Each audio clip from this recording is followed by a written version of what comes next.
जल्दी जाहिर की और ये भी कहा कि आप जब रामपुर आए जमानत पर तो कोशिश करिएगा कि भूमिगत रहें। आप पर इतने मुकदमे हैं कि आपका इनकाउंटर भी हो सकता है। तो जब ये थ्रेटनिंग मुझे जेल में मिल सकती है उसके बाद तो फिर कोई अपना कोई पराया रह ही नहीं जाता। द लाइव टीवी, सच सबसे आगे। नमस्कार, द लाइव टीवी देख रहे हैं आप। आपके साथ में हूं आदित्य कुमार। आजम खान जेल से बाहर आ चुके हैं और जेल से आप बाहर आने के बाद जो जो बातें उन्होंने कही हैं एक बहुत बड़े सवाल खड़े करती हैं। आजम खान ने सीधे तौर पे कहा कि उनका एनकाउंटर करने का प्लान पूरी तरीके से बना लिया गया था। उन्हें जेल में यह कहा जा रहा था कि जमानत मिलने के बाद अगर आप बाहर जाएंगे तो आपके ऊपर इतने मुकदमे, आपका एनकाउंटर भी किया जा सकता है, आप भूमिगत रहिएगा, आप बच के रहिएगा। तो आप समझिए कि पहले तो आजम खान को जेल से बाहर नहीं आने दिया जा रहा था। 88 के बाद 89वां मामला दर्ज कर दिया गया। 88 में जमानत मिल गई, 89वां मामला फिर दर्ज हो गया। ये तो कहो सुप्रीम कोर्ट सामने आ गया, सुप्रीम कोर्ट से तौर पे कहा अंतरिम जमानत देते हुए आजम खान को जेल से बाहर कर दिया। नहीं तो अभी आजम खान को जेल में रहने के लिए एक मुकदमा लाद दिया गया था। अब उस पर आगे जमानत की प्रक्रिया होगी क्योंकि अंतरिम जमानत सुप्रीम कोर्ट की तरफ से मिली है। लेकिन जिस तरीके से आजम खान ने प्रेस कॉन्फ्रेंस में आरोप लगाए हैं वो आरोप गंभीर हैं। हम एक एक करके आपको वीडियो क्लिप सुनाएंगे। पहला वीडियो क्लिप आपको दिखाते हैं जिसमें आजम खान ने बहुत बड़ा खुलासा किया है कि जेल में उनसे कहा गया, दरोगा ने कहा कि आपको जमानत मिल भी जा रही है, आप जेल से बाहर जाओगे तो थोड़ा भूमिगत रहना। 88 मामले आपके ऊपर दर्ज हैं, आपका एनकाउंटर भी हो सकता है। आप समझिए कि किस तरीके से आजम खान को जान से मारने की धमकी तक दी गई। जरा आप वीडियो देख लीजिए। पहले हमारा बयान लेने के लिए जेल में गए तो उन्होंने बहुत तारीफ करी कि आपने बड़ा अच्छा शहर बनाया है, यूनिवर्सिटी बड़ी अच्छी बनाई है। हमदर्दी जाहिर की और ये भी कहा कि आप जब रामपुर आए जमानत पर तो कोशिश करिएगा कि भूमिगत रहें। आप पर इतने मुकदमे हैं कि आपका इनकाउंटर भी हो सकता है। तो जब ये थ्रेटनिंग मुझे जेल में मिल सकती है उसके बाद तो फिर कोई अपना कोई पराया रह ही नहीं जाता। तो देखा आपने आजम खान ने कैसे बताया कि उनके ऊपर 88 मामले, इसलिए उनका इनकाउंटर भी हो सकता है। यानी साफ तौर पर आप देखिए कि कैसे जो है आजम खान को मारने का प्लान था, आजम खान के एनकाउंटर का प्लान बना लिया उत्तर प्रदेश के योगी आदित्यनाथ की पुलिस ने। मतलब पहले यह प्लानिंग थी कि आजम खान को जेल से बाहर ही नहीं आने देना, उसके बाद अगर जेल से बाहर आ भी जाएंगे तो इनको जो है एनकाउंटर में उड़ा देना है। आप समझिए जिस तरीके से आजम खान ने खुलासा किया उससे तो यही संकेत मिल रहे हैं। उसके बाद उन्होंने एक एक करके जेल की व्यथा बताई, वहां की समस्याएं बताई कि कैसे पुलिस उन्हें धमकी भी देती थी। एक ऐसी काल कोठरी में उन्हें रखा गया था जिसमें उन लोगों को रखा जाता है जिनको 2 दिन बाद फांसी देनी होती है। वो काल कोठरी जहां पर कोई नहीं रहता है, उसमें बंद कर दिया था आजम खान। आजम खान ने खुद अपनी जुबानी जेल की वो कहानी बताई है जो आजम खान के साथ बीती है। जरा आप ये वीडियो क्लिप सुन लीजिए, कैसे एक समाजवादी पार्टी के वरिष्ठ नेता के साथ व्यवहार किया पुलिस ने। जरा देखिए। तो ये जानता हूं कि मैं 1 साल सीन से आउट रहा क्योंकि पुलिस कहती थी कि एनकाउंटर हो जाएगा और 27-28 महीने में एक ऐसी कोठरी में रहा जिसमें उन लोगों को बंद किया जाता था जिन्हें 2 दिन बाद फांसी हुई। बिल्कुल अकेला रहता था,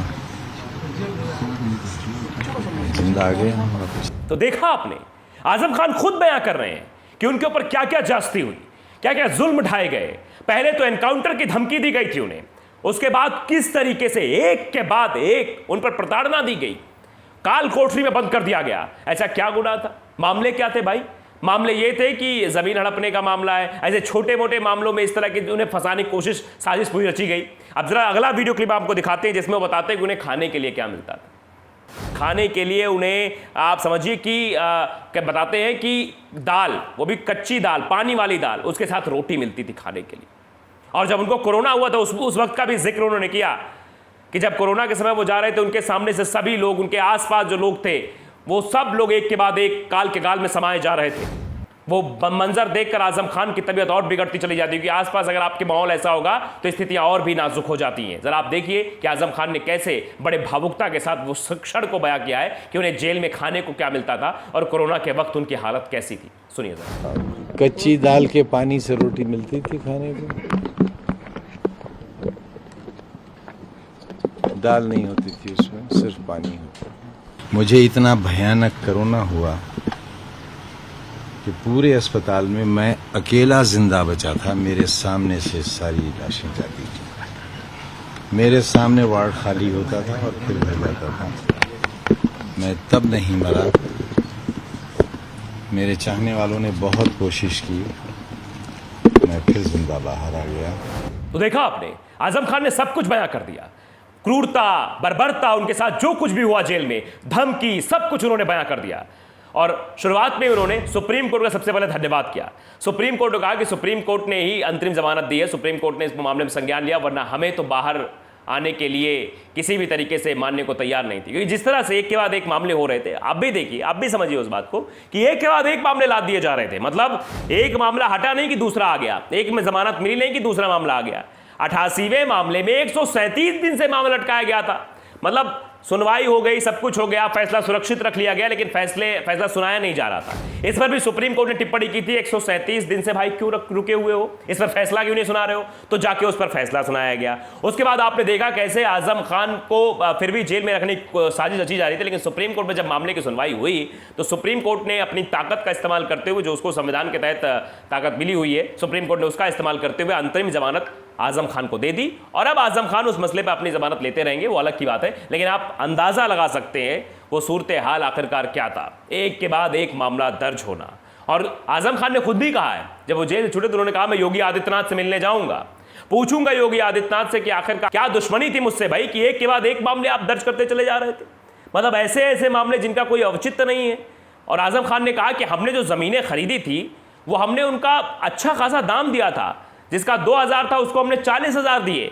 मतलब जो 2000 की जमीन थी उस वक्त हमने 40,000 रुपए उसको दिए, और बाकायदे सब कुछ चेक के द्वारा हमने पेमेंट की। उन्होंने तब मुंह नहीं खोला, और अब एक के बाद एक लोग मुंह खोलने लगे। तो इसका मतलब इसके पीछे बड़ी साजिश है। और वाकई में आपने देखा कि पूरे चुनाव में आजम खान को टारगेट कर लिया गया था। उत्तर प्रदेश का चुनाव आजम खान को टारगेट करके लड़ा जा रहा था। आजम खान जेल में ही थे, चुनाव लड़े। आजम खान सीतापुर में थे लेकिन चुनाव लड़े, रामपुर में वो चुनाव जीते। और शायद यही वजह थी कि जहां पर आजम खान पूरी सीट समाजवादी पार्टी खेम ले जाते थे, सिर्फ 2 ही सीट जीत पाए, 3 सीट हार गए। यही वजह थी कि आजम खान को पूरी तरीके से टारगेट बना लिया गया था, और योगी आदित्यनाथ के भाषणों में आजम खान का ही नाम रहता था। शायद इसीलिए आजम खान ये कह रहे हैं कि मैं योगी आदित्यनाथ से मुलाकात भी करूंगा। लेकिन आजम खान ने जो बात कही है उसके पीछे बहुत बड़ी साजिश थी कि कैसे आजम खान को मारने तक की साजिश रच ली गई थी, आजम खान के एनकाउंटर तक की साजिश रच ली थी। आजम खान ने प्रेस कॉन्फ्रेंस के जरिए जो जो बातें कही हैं, जो बातें बताई हैं कि कैसे उन्हें वहां खाना मिलता था, कैसे उन्हें काल कोठरी में बंद रखा गया था, कैसे उनके साथ ज्यादती की जा रही थी, और कैसे एक दरोगा उन्हें कह रहा था कि अगर आपको जमानत में मिल जाती, आप जाएंगे तो आपका एनकाउंटर हो जाएगा, भूमिगत रहिएगा, आप अंदर ही अंदर रहिएगा, बाहर ना निकलिएगा, बाहर कुछ बोलिएगा नहीं, आपका एनकाउंटर भी हो सकता है, क्योंकि आप पे बहुत सारे मुकदमे दर्ज हैं। आप बताइए, क्या ये एनकाउंटर वाले मुकदमे हैं? जो ज़मीन के मुकदमे दर्ज हैं, क्या एनकाउंटर वाले मुकदमे हैं? इन्हीं मुकदमों के तहत तो पूरा उत्तर प्रदेश का चुनाव लड़ा गया। आजम खान को भूमाफिया के तौर पर प्रेजेंट किया गया, और रिप्रेजेंट करते हुए आजम खान के नाम को बदनाम करके उत्तर प्रदेश में योगी आदित्यनाथ ने चुनाव लड़ा। योगी आदित्यनाथ ने मंचों से बोला, ये खुद आजम खान ने स्वीकार किया है। और आजम खान इसीलिए कह रहे हैं कि मैं मिलने जाऊंगा, पूछूंगा भाई क्या गलती थी मेरी, क्या दिक्कत थी मुझसे कि एक के बाद एक मामले दर्ज होते गए। सुप्रीम कोर्ट ने इसी बात को लेकर कहा कि भाई ऐसा कैसे हो सकता है कि एक आदमी पे एक के बाद एक मुकदमे, मतलब एक में उसे जमानत मिलती, दूसरा मामला आप पट से डाल देते हो। ये क्या तरीका है? ये तरीका ठीक नहीं है। जब सुप्रीम कोर्ट ने इस मामले पर अब इंटरफेयर किया, तब जाके आजम खान आज जेल से बाहर आ गए। तो द लाइव टीवी को अगर आपने सब्सक्राइब नहीं किया, सब्सक्राइब जरूर करिए, बेल आइकन दबाइए ताकि सच खबर आप तक पहुंचती रहे। नमस्कार। द लाइव टीवी, सच सबसे आगे।